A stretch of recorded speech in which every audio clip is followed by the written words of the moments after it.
We ready? Okay. Good morning, everyone. Great weather. This race for the 25th Congressional District is about freedom and prosperity, the great blessings of America. George Mitris is running because he wants to keep the American dream alive for his children, for you, and your families. He wants to give back to the country that has given him so much. You see, George left an oppressive authoritarian regime, and his wife, Salajina, left a socialist nation. They came to America, raised a family, established and ran a successful business, and achieved the American dream. They were immigrants, and they are the dreamers.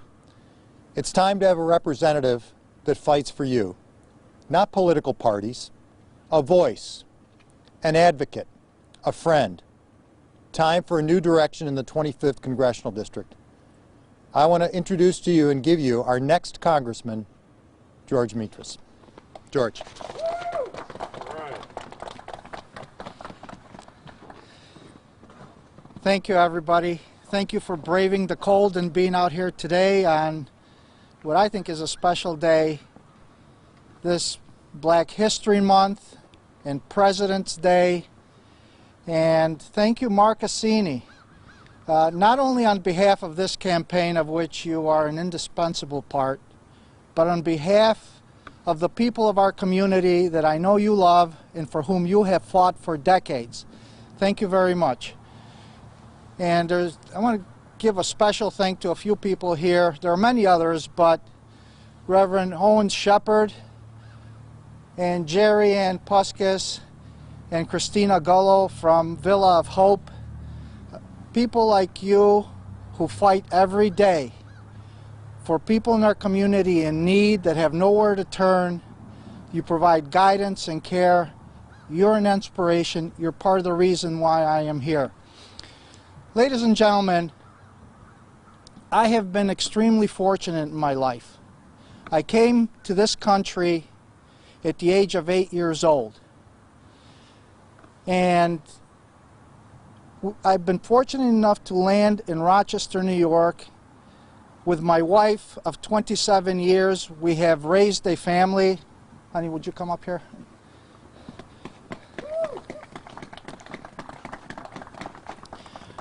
We have raised a family. We have sunk deep roots in this community. And we want to give back to the country that we love and the community that we love. That's why we are here. We are here to fight for the people of this community, to fight for the people that live along the lakeshore, whose homes and businesses have been damaged by the lake flooding, to work with the IJC and to bring the resources of Congress to bear to compensate them and to fix the problem and to make sure that it doesn't happen again. And not just for the people along the lakeshore, to fight for our children in the city schools, to make sure that they get the education that they deserve, to work with Mayor Lovely Warren, to work with Councilman Gant, and anybody else to make sure that the education system does not continue to fail them. I am here to fight for safe communities, safe streets, to make sure that the American dream is available to all our citizens in every corner of this district, regardless of party affiliation or color or race or anything. We live in a very special country, and I want to make sure that the American dream is extended to everybody. I want to leave you with one final thought. Whether you are a fourth grader at School 33, where I went, or whether you are one of the people on the lakeshore whose home has been flooded, or whether you are a victim of a perpetrator who should have been locked up but was released, there's one thing that you will never ever have to ask as long as I'm your congressman. You will never ask, where is my congressman? You will never ask, where is George Mitris? Your pain is my pain. Your battles are my battles. And I promise to fight for you every day that I am in Washington. Thank you.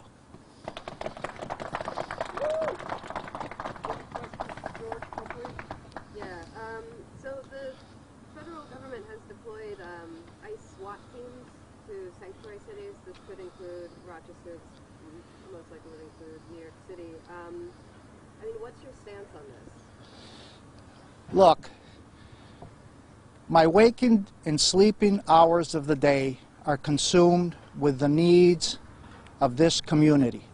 We will be rolling out in the days and the weeks that come out specific policy provisions.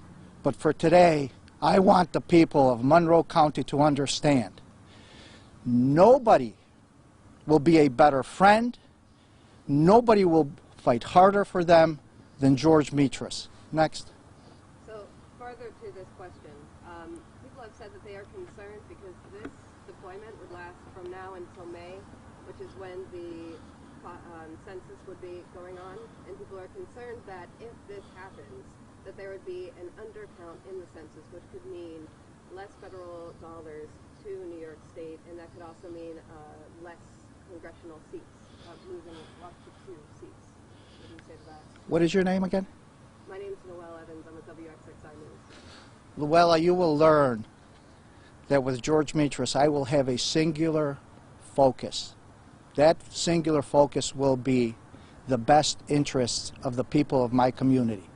Whether those interests come from the right or from the left, I will work across party lines to make sure that the people of this community in every corner of this district will get the best representation that they can get. And again, we will be rolling out in the weeks and the months, specific policy provisions. Plenty of time to talk about the specifics later. Anybody else? Now, why are you doing this? What made you want to step up, you know, as an attorney with your family and take on this challenge? What is your name? Rebecca Fath, Channel 8. Rebecca, I have to tell you, I was driving my daughter Skylar to Wegmans last night, and I was teasing her with the same question. She looked at me with a fire only a 16-year-old daughter in her eyes and said, "Dad, you love people. I've seen you fight for your clients. You are a good person, and you will never be corrupted by politics. And the community needs you. You need to do this." Right? She did say that.